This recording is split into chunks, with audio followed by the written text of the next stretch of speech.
আমরা আমাদের উপরে আরোপিত শুল্ক এবং আমাদের যে বাণিজ্যের ধরন এবং বাণিজ্যের যে গঠন তার উপরে ভিত্তি করে আমরা প্রধান উপদেষ্টার নির্দেশনায় এবং প্রধান উপদেষ্টা নিজেই যুক্তরাষ্ট্র প্রশাসনের সাথে সংযুক্ত হবেন। একটু আগে আমরা মাননীয় প্রধান উপদেষ্টার সাথে মার্কিন যুক্তরাষ্ট্রের ট্যারিফ ধার্য করেছে সে সম্পর্কে আলোচনা করেছি। মাননীয় প্রধান উপদেষ্টা আমাদেরকে যুক্তরাষ্ট্র সরকারের সঙ্গে সংযোগ করতে বলেছেন। ফেব্রুয়ারির দ্বিতীয় সপ্তাহে ওয়াশিংটনে আমেরিকান পররাষ্ট্র দপ্তর, US trade representative, department of agriculture এবং অন্যান্যদের সঙ্গে আলোচনা করেছি। আমরা শিগগিরই কিছু ব্যবস্থা নেব এবং সেটা মার্কিন প্রশাসনের সঙ্গে আলাপ করেই নেব। আমাদের আগ্রহ যে বাণিজ্য বৃদ্ধির কল্পে আমাদের যে কর্মসমষ্টি নির্দিষ্ট করেন এবং তার পরিপ্রেক্ষিতেই আজকে যে আমেরিকা থেকে যে শুল্ক আরোপ করা হয়েছে, একটা বেসলাইন ট্যারিফ দেওয়া হয়েছে 10% এবং এর সাথে দেশভিত্তিক তাদের যে বাণিজ্যের যে ঘাটতি, এই ঘাটতির উপরে একটা হিসেব করে তারা পৃথিবীর বিভিন্ন দেশের উপরে বিভিন্ন রূপ শুল্ক আরোপ করেছে।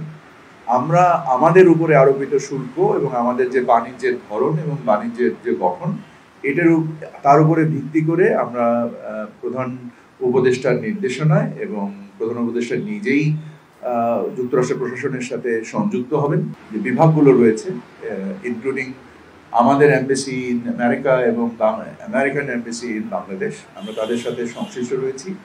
আমাদের আমদানি বৃদ্ধির মাধ্যমে এই বাণিজ্য ঘাটতি কমানো যেতে পারে এবং বেশ কিছু পণ্য রয়েছে যেগুলো আমদানির আমাদের প্রয়োজন, যেমন সয়াবিন অয়েল বলেন বা আমাদের গার্মেন্ট শিল্পের যে কাঁচামাল হিসেবে তুলো, আমরা পৃথিবীর সর্ববৃহৎ তুলো আমদানিকারক একটি দেশ এবং আমরা প্রচুর মেটাল স্ক্র্যাপ আমদানি করি, প্রায় 4 মিলিয়ন টন মেটাল স্ক্র্যাপ আমদানি করি শুধু যুক্তরাষ্ট্র থেকে। আমরা বাণিজ্য ঘাটতি কমাবো। সো বাণিজ্য ঘাটতি কমানোর জন্য অবশ্যই আমাদের আমদানি বৃদ্ধি একটা রাস্তা এবং আমাদের প্রয়োজনীয় দ্রব্যই আমরা আমদানি বৃদ্ধি করব।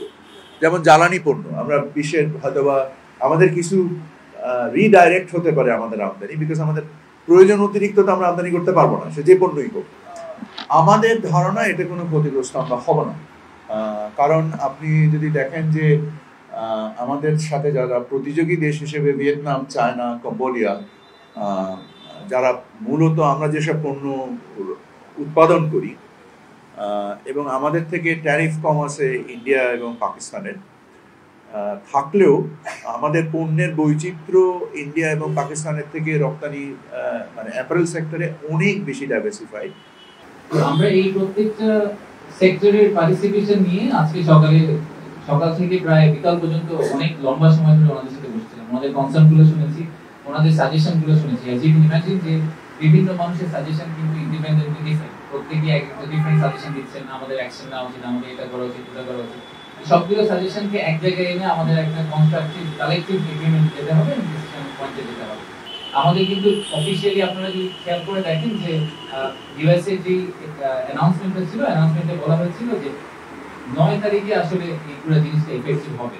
সবকিছু পাবলিক ডোমেইনে আমরা হয়তো শেয়ার করি না, কিন্তু আসলে কিন্তু আমেরিকান অ্যাডমিনিস্ট্রেশনের সাথে আমাদের একটা যোগাযোগ আছে, যোগাযোগের ভিত্তি করে আমরা ফাইনাল একটা অ্যাকশনের দিকে হয়তো যাওয়ার চেষ্টা করব। যেভাবে ক্যালকুলেট করেছে তাহলে ওদের সাথে আমাদের যেটা trade surplus as a percentage of total trade, একটা সিম্পল পার্সেন্টেজ হলো এই 70%। এটা মানে না যে এত অ্যামাউন্টের ডিউটি আমাদের আছে। এটার সাথে একটু যদি অ্যাড করি, আমাদের রেসপন্স শুধু ডিউটি বা শুধু ডেফিসিটের ব্যাপারেই না, 3টা বিষয় ওরা মেনশন করে। একটা হলো কাস্টমস এন্ড ডিউটিস, একটা হলো ইন্টেলেকচুয়াল প্রপার্টি এনফোর্সমেন্ট, আরেকটা হলো regulatory environment, is of doing business.